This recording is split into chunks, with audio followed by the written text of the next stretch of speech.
An unusually orange sky hung over Canada's capital of Ottawa on Tuesday as authorities warned of the health risks associated with smoke from unprecedented early summer wildfires. Ottawa's air was at the worst level on Environment Canada's Air Quality Health Index, indicating very high risk.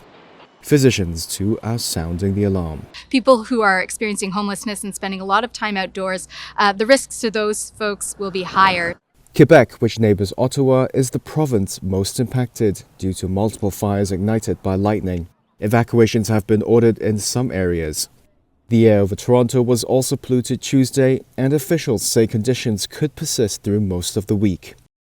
Just across the border, the New York State Department of Environmental Conservation issued a health advisory of its own, suggesting residents limit strenuous outdoor activity. It's all a result of an intense start to Canada's wildfire season, which officials say is on track for its worst ever year, as warm and dry conditions are forecast to persist for months. Around 7.5 million acres of land have already been burned across nearly all of Canada's 13 provinces and territories.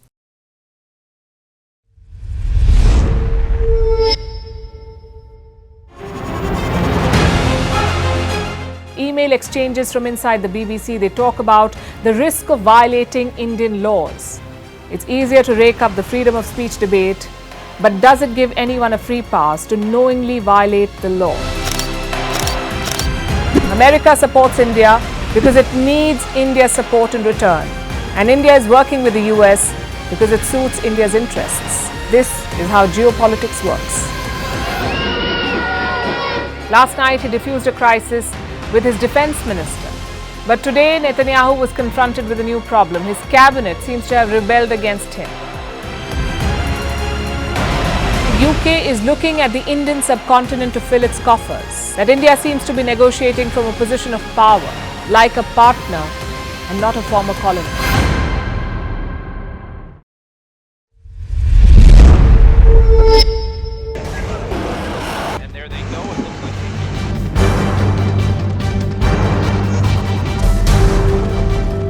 The US and Russia are dangerously close to an armed conflict.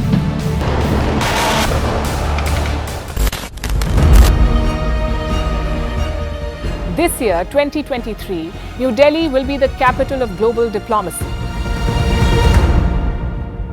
For a country as diverse as ours, with 88% of the population illiterate, it was a very big deal to write a constitution, and that too, the world's largest.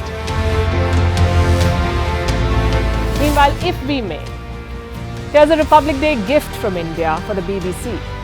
A list of suggestions for the BBC for their upcoming documentaries. Number 1, the Kohinoor and the colonial loot. Number 2, an outdated monarchy and unhealthy obsession with the royals. Number 3, racism in 2023. We're waiting.